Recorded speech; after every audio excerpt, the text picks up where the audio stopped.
กล้องนี่รับในนี้ก็ได้ละหลายละ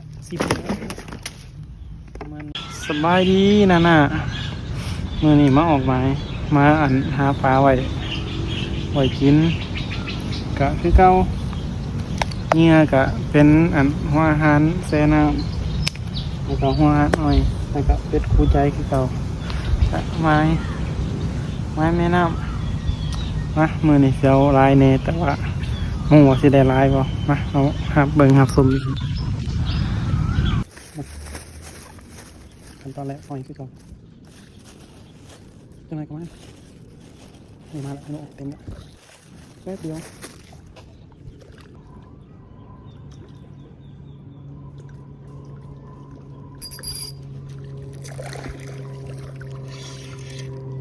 หนึ่งโต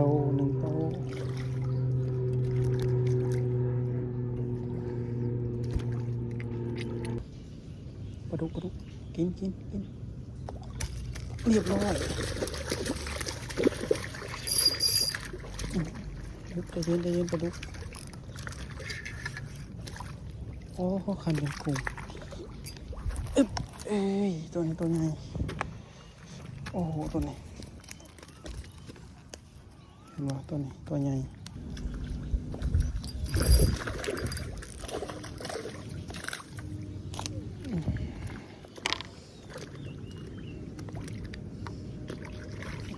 เอ้ยเชี่ย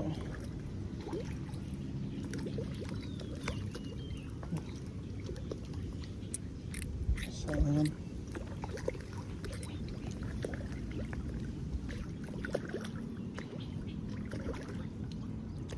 เอาชิแบบบดึงเลยกินแบบบดึงเลยบ่นี่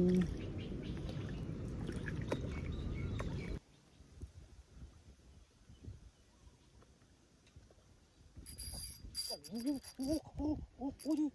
อ้ใจเย็นโอ้ปลายังวะเฮ้ยโอ้ยโอ้โหใจเย็นโอ้โหโอ้ยปลายังนี่เชี่ยปลายังนี่ใจเย็นปล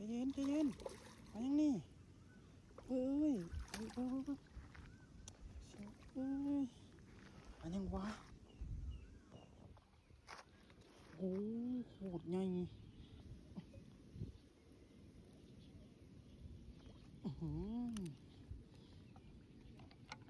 ปาดตัวโหดใหญ่เหี้ยเป็นโลอ๋อปลายังวันนี้ซอยบอกให้เด้อปลายังมีเด้อกระสูบบอก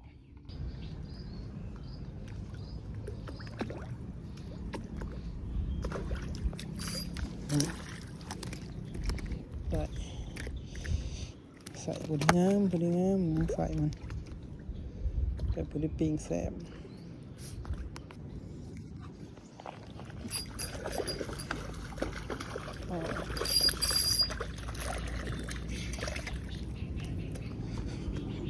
โอ้ตัวนี้ใส่สงาม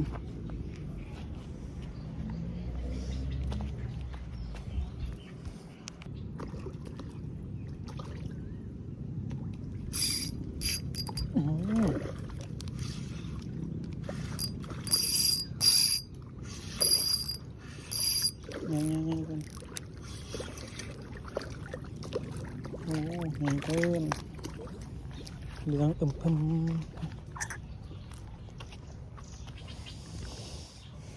ตัวนี้เหลืองเลย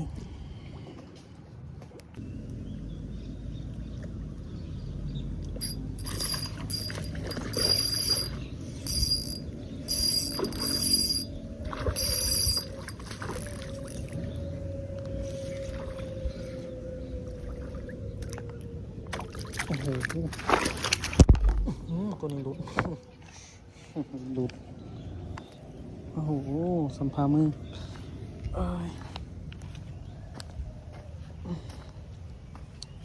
สำหรับวันนี้ก็ได้ละ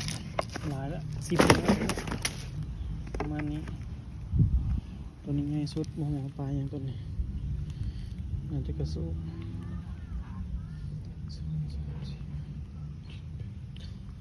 โต ฝากติดตามหน่อยเด้อฝากติดตามหน่อยเพื่อเป็นกำลังใจ